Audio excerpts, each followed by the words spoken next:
Olivetta était le carrefour du Piémont, du Bas-Piémont. C'était la porte d'entrée vers l'Italie pour beaucoup de gens. On pouvait atteindre tant la Riviera italienne que la Côte d'Azur.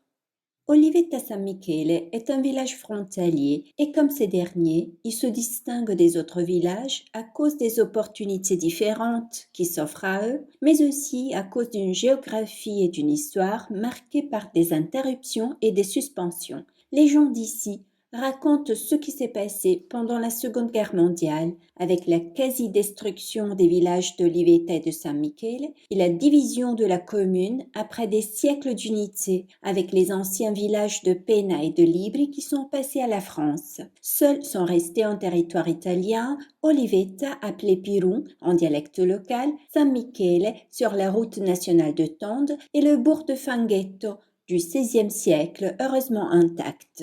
Et après la guerre, quand nous sommes rentrés de Turin, où nous étions déplacés, tout était en ruine, parce qu'il y avait les Canadiens à Gramondo qui avaient tout détruit.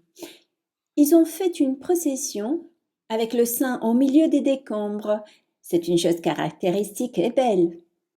Les Français contrôlaient la nuit, car c'était l'heure de la contrebande.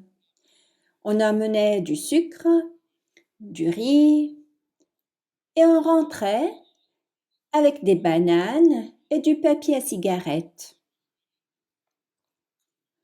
Sous le voile de ces histoires, cependant, vous découvrirez sans peine une fierté, un sentiment de communauté, à partir des racines linguistiques que les gens d'ici considèrent comme occitanes à l'encontre de tous les spécialistes.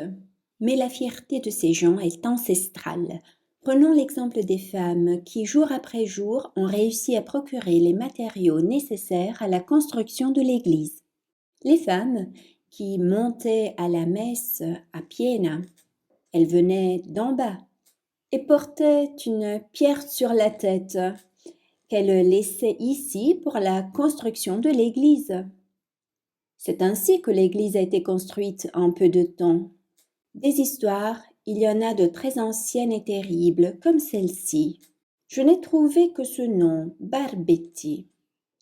Ils étaient là-bas, à Bussaré, et même plus loin dans la forêt. C'était peut-être des Juifs en fuite, ou peut-être une secte. Les gens ont commencé à dire « il y a les Barbetti, il y a les Barbetti ». Ils sont tous partis avec des fourches et des armes et les ont tués et enterrés là même. Cette histoire remonte probablement à la présence dans la région à la fin du XVIIIe siècle de brigands qui portaient le nom de Barbetti. Mais voyons ce que vous pouvez faire aujourd'hui à Olivetta, qui vous offre des sentiers, des endroits incroyables. Nous donnons sur la région française et grâce à cela, nous avons des échanges culturels, mais aussi surtout d'idées et de perspectives nouvelles. Nous vous suggérons de saisir ces perspectives au sommet du mont Gramondo. Vous montez au sommet et quand vous l'atteignez, vous avez la mer en dessous de vous, comme si c'était un compagnon de voyage. En gros, c'est un sentiment d'étonnement qu'on ressent quand on arrive là-haut.